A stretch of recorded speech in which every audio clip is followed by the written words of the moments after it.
Pessoal, boa tarde. Meu nome é Fernando, para quem não me conhece. Para quem já me segue, vocês sabem, não é? Sou formado em Direito, tenho uma pós-graduação em Filosofia.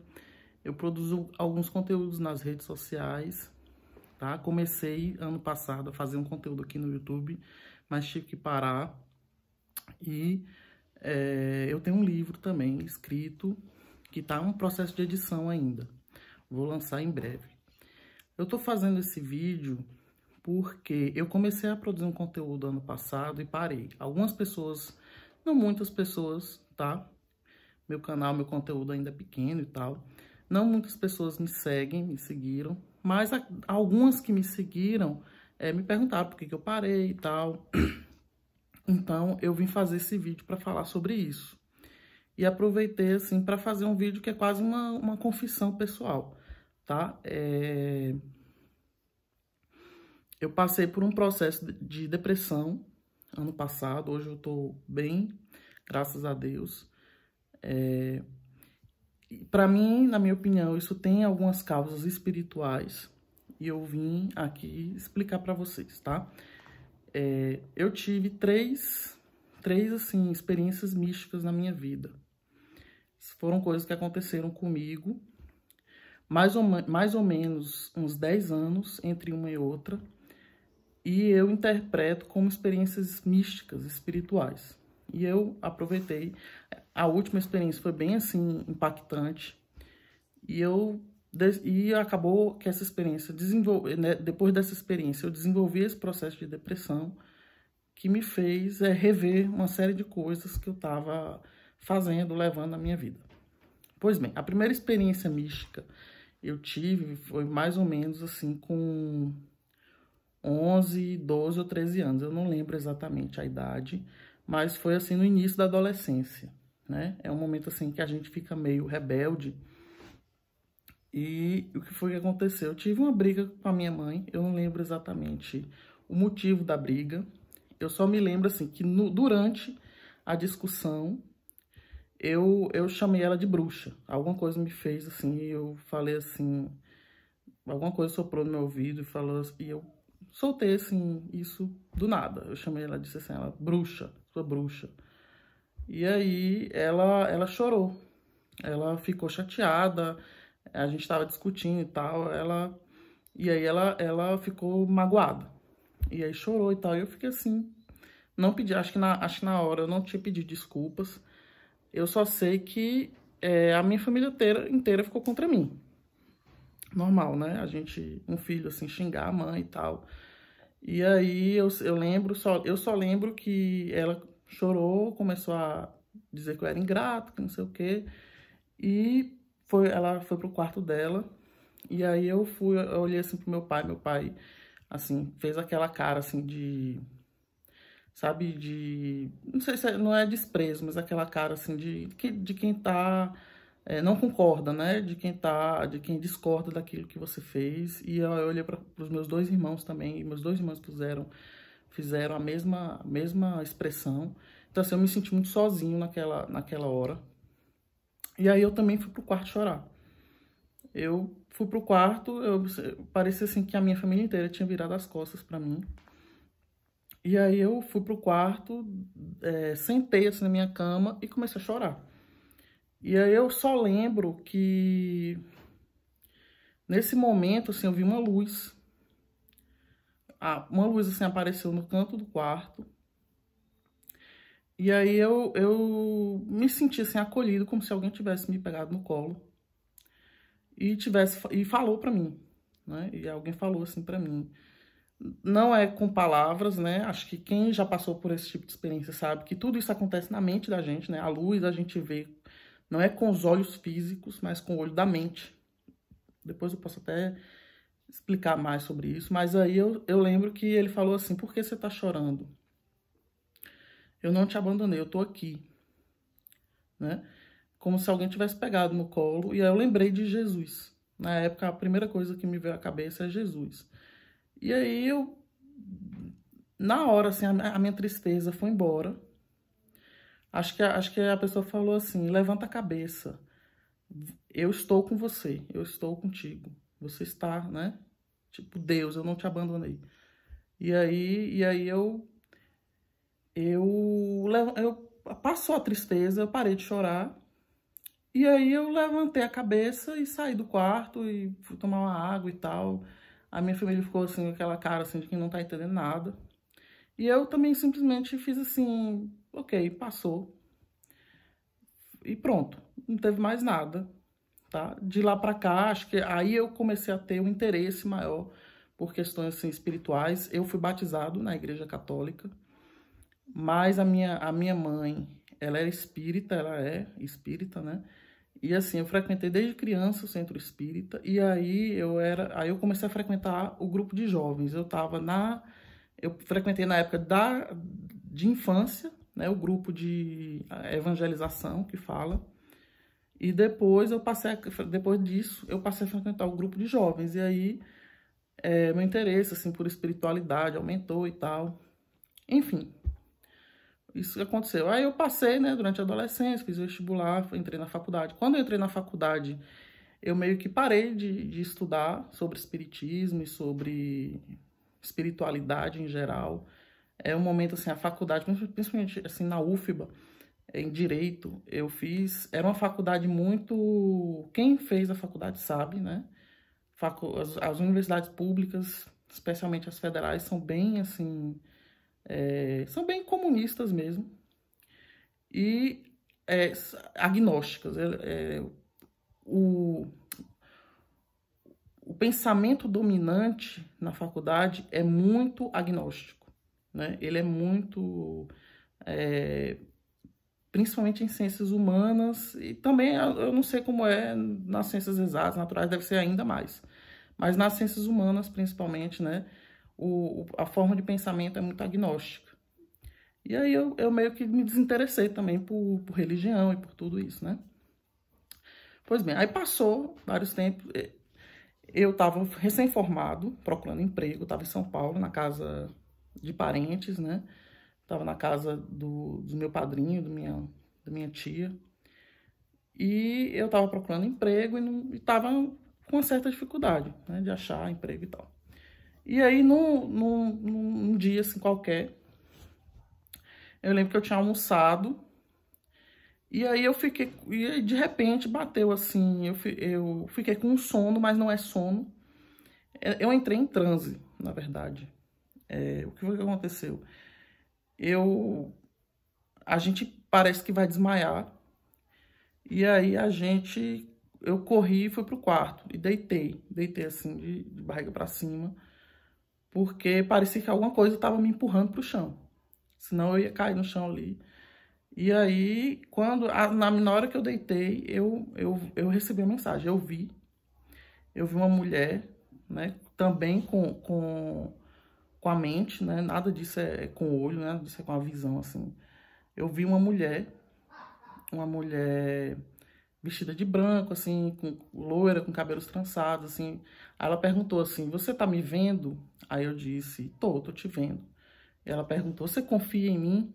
Eu falei assim, confio. Aí ela só disse isso. Tudo que existe no mundo, no universo, acho que foi no universo, foi criado com a força do pensamento. Ela disse isso e desapareceu. E aí eu saí do transe. E aí, na hora, alguma coisa me falou assim, olha o seu celular. E aí eu olhei meu celular e tinha lá umas 3 ligações, assim, que eu não atendidas, né? E isso, assim, antes eu não tinha ligação nenhuma. Não tinha recebido ligação nenhuma. Eu recebi essas ligações durante o trânsito. E aí eu liguei de volta. E aí tinha uma pessoa que falou assim, ah, você é Fernando? Aí eu falei, sou. Aí ele falou assim, ah, vem aqui. Que aqui em um determinado lugar, que eu tenho uma proposta para você. Aí eu fiquei assim meio receoso, mas eu fui. Não tava com medo. Eu fiz a ligação, né, com o meu transe e falei assim, alguma coisa, isso é surpreendente, porque como é que essa pessoa leu a minha mente, né? E aí eu fui e aí eu conversei com essa pessoa, me encontrei em um determinado lugar em São Paulo e ele falou assim, olha, eu vou te dar aqui um lugar para você morar. Casa, comida, roupa lavada, até você arranjar um emprego. E quando você arranjar um emprego, você me paga, você como puder, você me devolve como puder. E aí eu não entendi, não falei nada da experiência que eu tive, do trânsito, também não perguntei, simplesmente não falei nada. Eu só falei assim, peguei o contato da pessoa e falei assim, eu converso com você, eu falo com você. E nunca mais falei com essa pessoa, né? Quando cheguei em casa eu falei assim, não, eu não vou aceitar. Isso é loucura, eu não sabia de onde que aquilo tinha saído. Eu não sabia como que ele descobriu meu número, como que ele sabia meu nome. Era um negócio estranho, né? Eu tava frequentando um centro espírita, não sei se alguém lá do centro, a gente bota, né, assim, tinha umas intenções, aí a gente geralmente bota lá, eu preciso de um emprego e tal. Não sei se, mas eu não botei dados pessoais nem nada. Não sei se aquela pessoa, não sei de onde que saiu aquilo ali, mas eu fiz uma analogia direta com o trânsito, falei, isso tá muito estranho, eu não vou mexer com isso aqui, não. Não vou aceitar nada disso, não. Eu lembro que eu falei assim, quem tem que me ajudar é a minha família. Não é nenhum cara estranho do nada, que do nada me oferece. A esmola é pouco, o santo desconfia, né? Dizem, o pessoal fala isso. E aí, pronto. Então, passaram-se, na verdade, depois que eu tive essa experiência, com essa mensagem, tudo que existe no mundo foi criado com a força do pensamento. Essa mensagem, ela tem um conteúdo hermético, né? Não só hermético, na verdade. Aí é o princípio, quem estuda hermetismo sabe que isso é o princípio do mentalismo, né? A ideia de toda a mente, o universo é mental. Não é? Quem estuda assim, teologia e tal, ele vai saber assim, que Deus cria o universo com a força do pensamento. Então, Deus está constantemente pensando e sustentando a criação do ser. Eu não vou entrar nesse aspecto, porque aí já é uma coisa mais de teologia e tal. Mas, enfim, eu comecei a me interessar por misticismo a partir daí. E aí, com o interesse que eu tinha por misticismo, eu fui buscando na internet e tal. Aí eu acabei entrando na Ordem Rosa Cruz. Eu ainda estou vinculado à Ordem Rosa Cruz, ainda estou estudando. E eu fiquei durante muito tempo estudando a Ordem Rosa Cruz. Depois de um tempo, eu entrei na maçonaria. Mas eu estou afastado, não estou mais na maçonaria. E fiquei durante muito tempo estudando nessas duas ordens.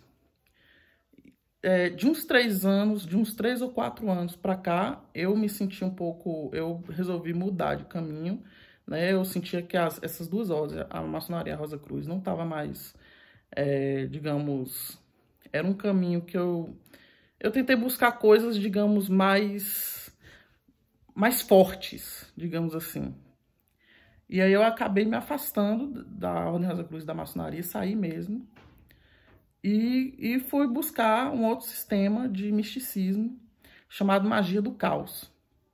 Quem já estudou isso também sabe mais ou menos o que é. É um tipo de magia mais pesada.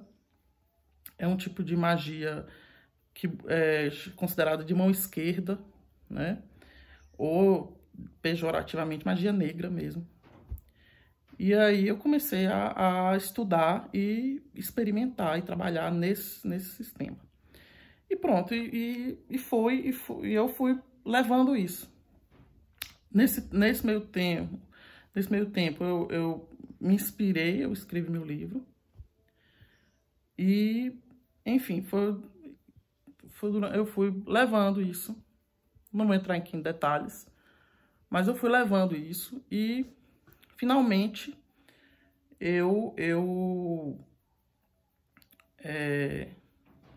comecei a ter pensamentos obsessivos, né? Eu comecei mais ou menos no último ano, 1 ano e meio, mais ou menos, de um ano para cá, que foi quando eu parei eu comecei, logo que eu comecei depois eu parei, né, de colocar conteúdo na internet. eu comecei a ter pensamentos obsessivos com sacrifícios humanos. E eu não prestava atenção de que, para mim, era uma curiosidade, era uma curiosidade, digamos assim, cultural. Eu lia livros, eu assistia filmes com conteúdos assim de sacrifícios humanos, filmes de terror, séries. E aí eu via assim, eu ficava pesquisando notas no jornal, na internet, sobre crimes com conteúdos assim satânicos. E eu ficava simplesmente com curiosidade com relação a isso. Na época eu tava namorando, né?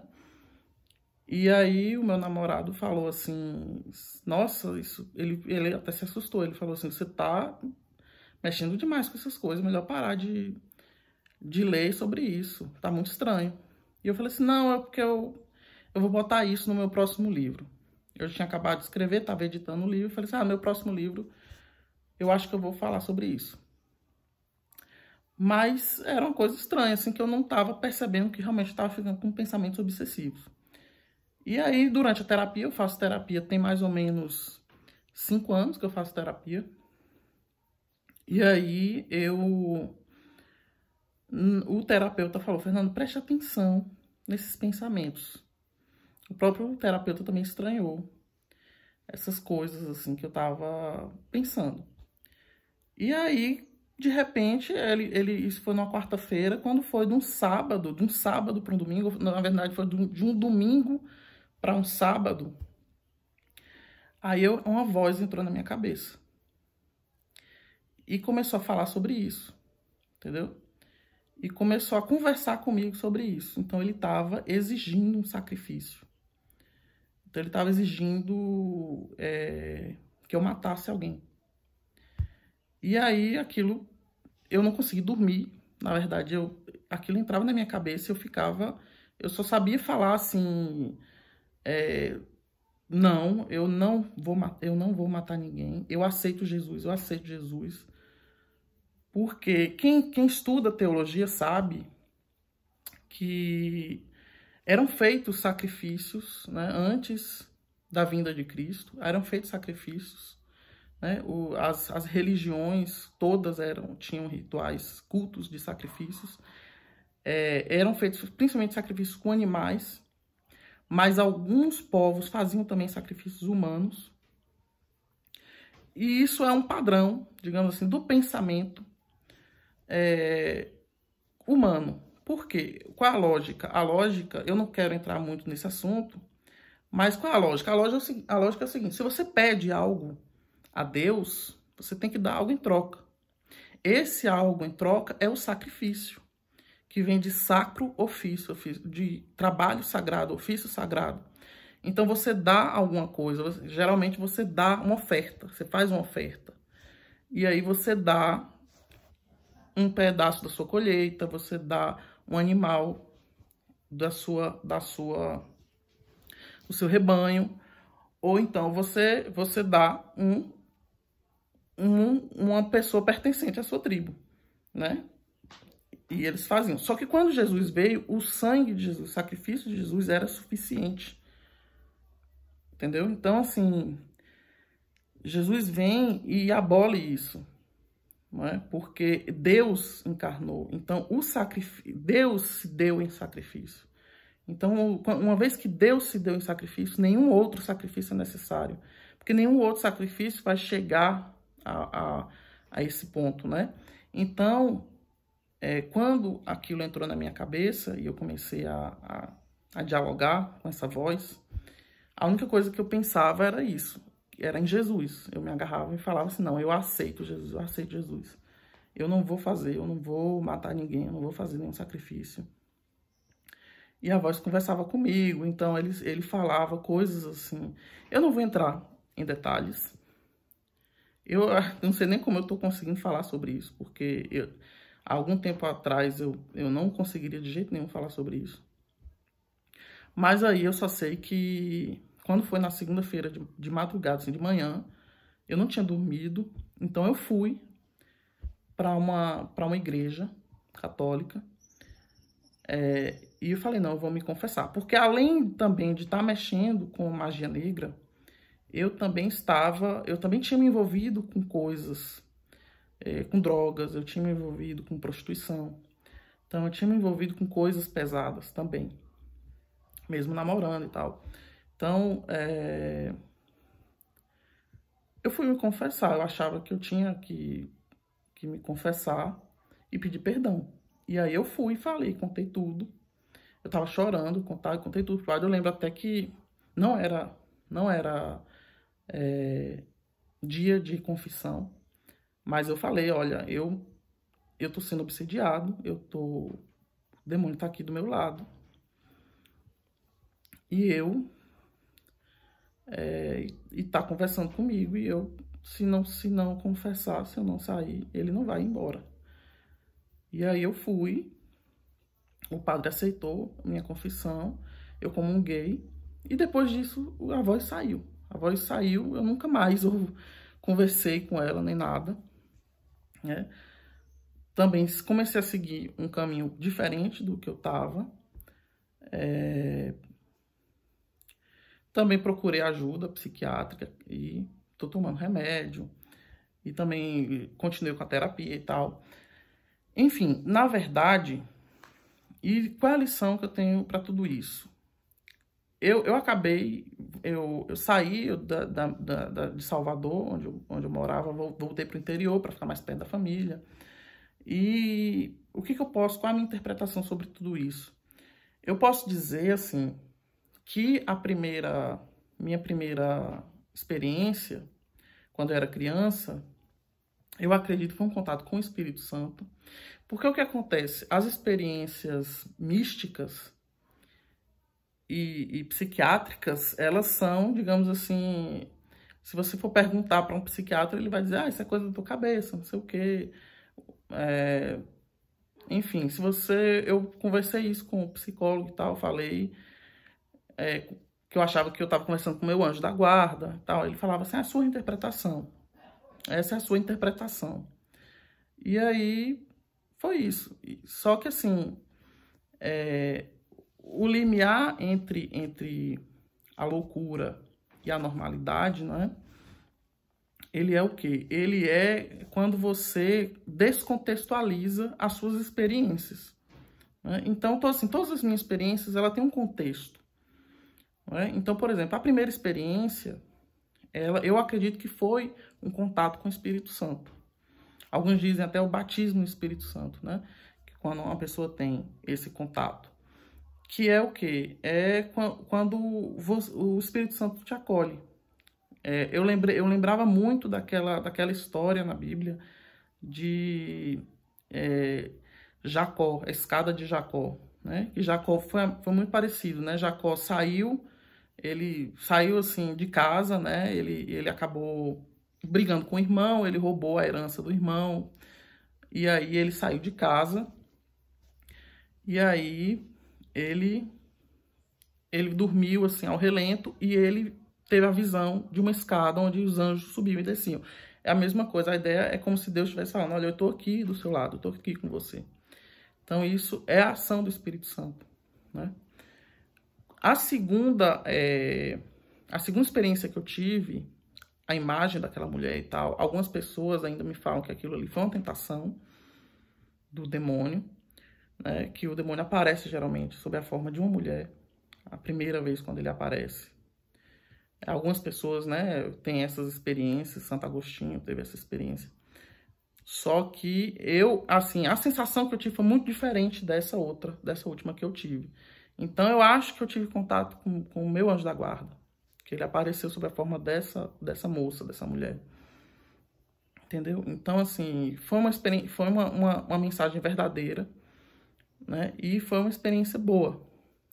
E os anjos aparecem assim, né? Quando você for pesquisar na Bíblia, geralmente os anjos, quando aparecem, ele pergunta, né? Se a gente confia, se a gente está vendo, ele pede permissão, né? Para se comunicar. Não é que ele pede permissão, mas o anjo é uma coisa tão forte que ele não invade a tua área, né? Na verdade, ele pergunta, você permite, né? Você confia em mim? Você tá me vendo, né? E a última experiência que eu tive foi uma experiência... Essa última experiência, algumas pessoas dizem que é o anjo da morte, né? Que não foi necessariamente um demônio, mas foi um anjo da morte. Seria um anjo, assim, que aparece quando você está enfrentando uma situação em que a morte, ela está à sua frente. Outros, e como eu acredito, que realmente foi uma experiência de ação demoníaca, né? De obsessão. E, enfim, aí eu realmente não posso dizer com 100% de certeza o que foi que aconteceu. Enfim, de tudo isso, é uma confissão, é um relato, assim, pessoal. Eu sei que muitas pessoas gostam disso aqui no YouTube. Quando eu falo de outras... Quando a gente fala de nós mesmos, geralmente as pessoas gostam mais. E fica para vocês, né? O que vocês acham, o que vocês... Se alguém já teve uma experiência parecida, fala e comenta, que eu também queria muito saber. Se alguém acha que isso foi coisa da minha cabeça, ou se alguém acha que tem relação com alguma outra coisa. Enfim, vocês falam. Eu queria também deixar, assim, um adendo, sabe? A última experiência que eu tive, eu não estava frequentando nem a maçonaria, nem a Rosa Cruz, nem nenhum centro espírita, tá? Hoje eu tô buscando um caminho mais, digamos assim, cristão mesmo, mas isso não significa que eu esteja rejeitando, ou que eu acho que as experiências que eu tive anteriores, exceto a da magia do caos, que não tem nada a ver, tá, com Rosa Cruz, ou com maçonaria, ou com espiritismo, essas experiências anteriores contribuíram de alguma forma. Eu não estou dizendo isso, né? Mas, enfim, vocês interpretam aí da forma como vocês quiserem. O vídeo já está grande, eu vou finalizar aqui. Então, fiquem com Deus e até a próxima.